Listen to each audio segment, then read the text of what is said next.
Hey everyone, welcome to week 5. After you finish this week, you're going to be a third of the way done with the semester. It's flying by, isn't it? Alright, so let's take a look at what you're going to be doing this week. I'm going to be introducing you to AP style, so I'll go back to this because this is basically what the whole week is about. You're also going to take a quiz and complete an AP exercise. All this is to help you learn AP style. You're going to continue working on your hard news story. So last week I assigned it. Hopefully you're able to actually go and report on something. If you weren't able to do it last week, definitely this week. This is the week to do it because then next week should really be time for you to edit it, especially after learning AP style. You're going to take some time to edit it for that. Just looking back for mistakes, maybe rewriting some sections. So, next week is really, I think, you putting the final touches on it. This week should be the writing aspect and getting at least a first, second, maybe third draft done this week. And then I want you to, of course, continue to read a few news stories each day, like you should be doing. So let's go into AP style. AP style stands for Associated Press style. Associated Press is like a big organization, a big media news organization, and what you can do. I don't want to get into too many details with them, but they do a bunch of stories around the world, and if you're a local news outlet, like let's say for here in Connecticut, the Hartford Courant, right? The Hartford Courant can't send reporters everywhere. They can't send them to Pakistan, to California, to New Mexico, or to Mexico, to New Mexico, even other states, right?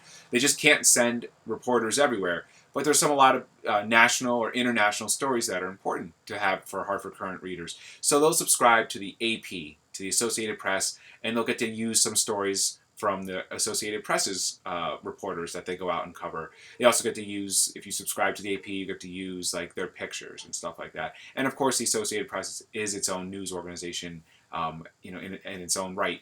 It was actually that story we read last week together as the Thai boys that were stuck. That was an Associated Press story. So what they also do is the Associated Press has set like a standard for style, for a writing guide. A lot of you are probably used to in maybe high school doing like MLA style, right?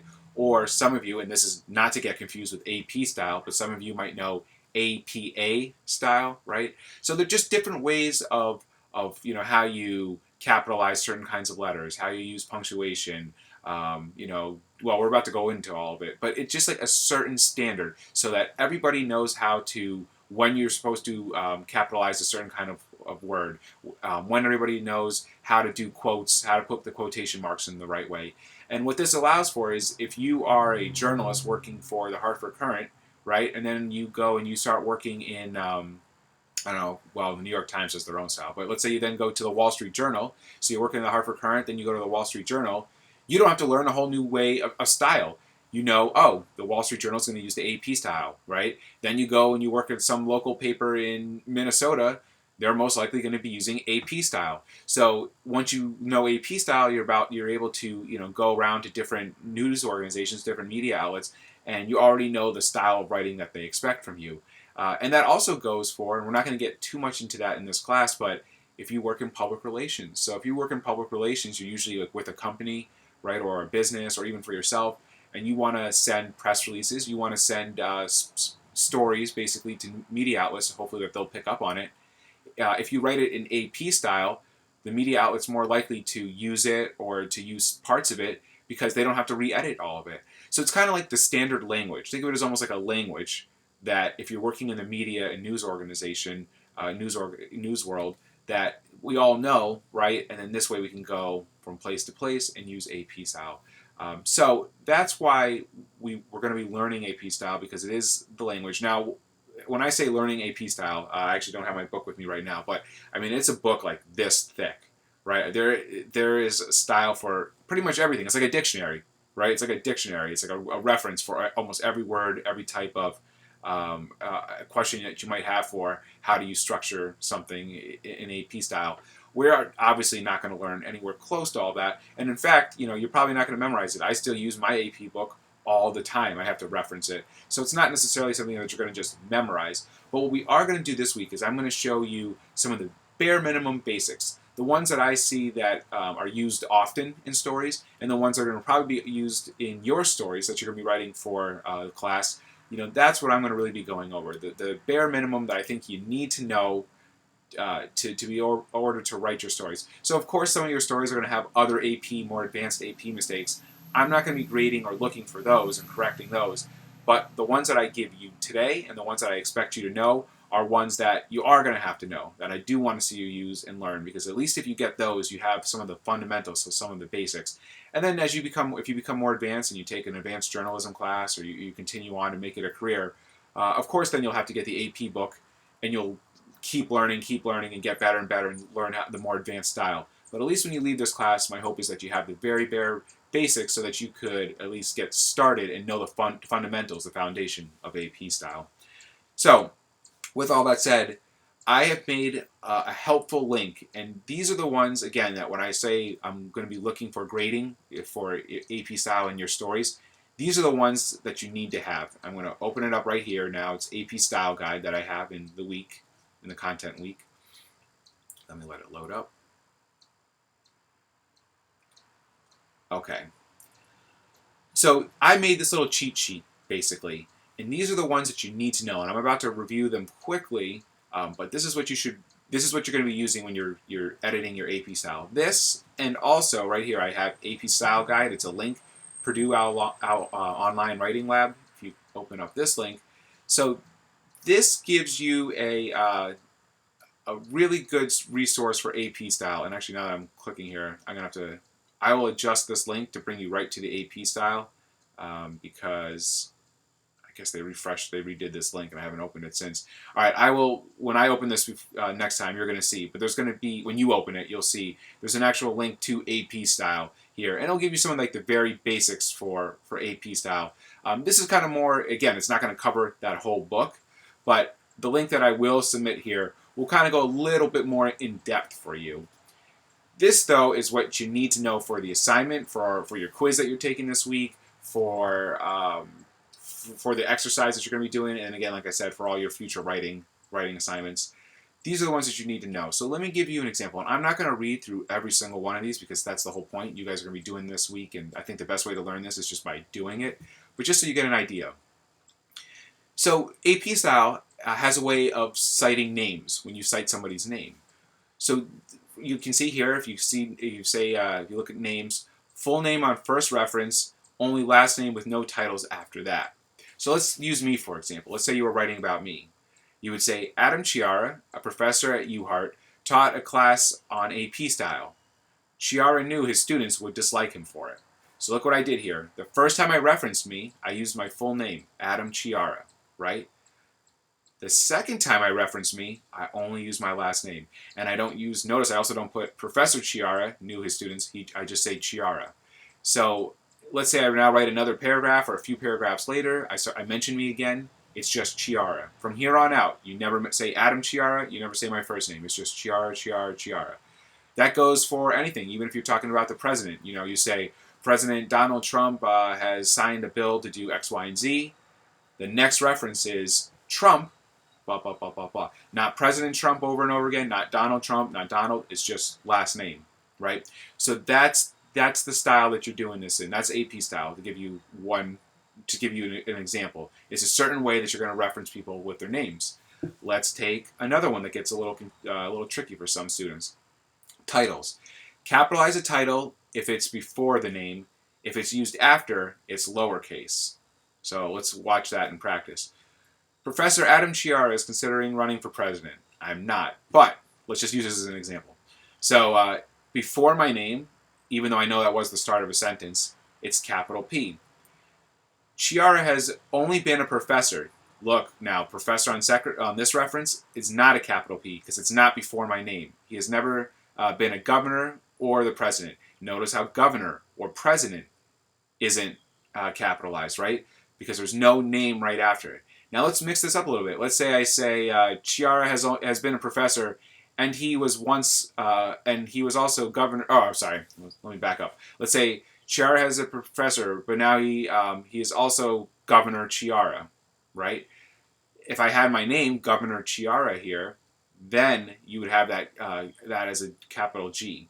So if the title is before the name, what you basically got to know is if the title is before the name, then it's going to be capitalized. If you're just talking about it in a sentence, or it comes anytime after, it's lowercase. Small little AP style things, right? But you can see why if some people do it one way and some do it the other way, it's going to look always different in stories. So these are like the standards that AP style is setting for you, so you know how to do it every single time. I promise you I'm not going to do them all, but let me just go through a few more that I think will, again, hopefully help you out. Quotes. This is huge. Commas and periods go inside the quotation mark, right? So let's take a look right here. This challenge is the real deal, Chiara said. Notice how there's a comma and a quotation mark. I use a comma if there's words that continue after the sentence. So in this case, this challenge is the real deal, Chiara said. That is all one sentence. That's all one sentence. So you need to have a comma in there. Let's say I had Chiara said to start the sentence. So Chiara said, this challenge is the real deal. Then it would be a period there, because that's the end of the sentence. So what I want you to get away from this is, one, you need to have comma or period inside quotation marks. Nothing should be outside the quotation mark. And number two, if the sentence continues, there needs to be a comma. If it does not, then there's a period in there. I'm going to give you one more that gives students a lot of trouble, or two more quickly that give students some trouble, and then the rest you're going to just be able to, again, just practice and learn on your own. Town, and when you have a state. So Connecticut, or you'll see there are other states, but Connecticut, which most of you are going to be writing about, is written as not CT, which you guys are used to. It's CONN for AP style. So if you have a town and then the state right after, it's written like this. So here's my example. He was born in Hartford, Connecticut. Notice it's CONN right there, right? Not Hartford CT. Where he still lives today. He wants to move to Danbury, Connecticut. Now, I'm going to back up. If I were to, well, actually, let's not even get into the details of that. Yes, so take a look what I did here. I have Connecticut, both CONN at the end here, because I have a town in front of it. If there's a town in front of it, you have to do it this way. Also, notice what I did here. The sentence continued, right? He was born in Hartford, Connecticut, where he still lives today. This is all one sentence. So if that's one sentence, what I'm going to do is, it's CONN, period, comma, because it's continuing, where he still lives today. He wants to move to Danbury, Connecticut. That's the end of the sentence. There does not have to be a comma now. It's just a period. If I started a new sentence now, it would just be the new sentence. He plans on moving there in 2019, right? I wouldn't have a comma here because that was the end of the sentence. So if you continue your sentence, period, comma. If it's just the end of the sentence, just a period. Here's where students also gets tricked, though. If you're just talking about the state, so there's no city or town in front of it, you write Connecticut out. So I say, he lives in Connecticut. Notice there's no town. I write out Connecticut. That's where students get a little tripped up. He's going to move to Connecticut. I write out just Connecticut. He's going to move to Hartford, Connecticut. Hartford, comma, CONN, period.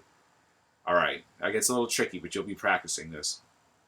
Dates are pretty straightforward, and numbers pretty straightforward. Again, what you have to just know, though, is 0 to 9 is written out. So you write it out like I have it here.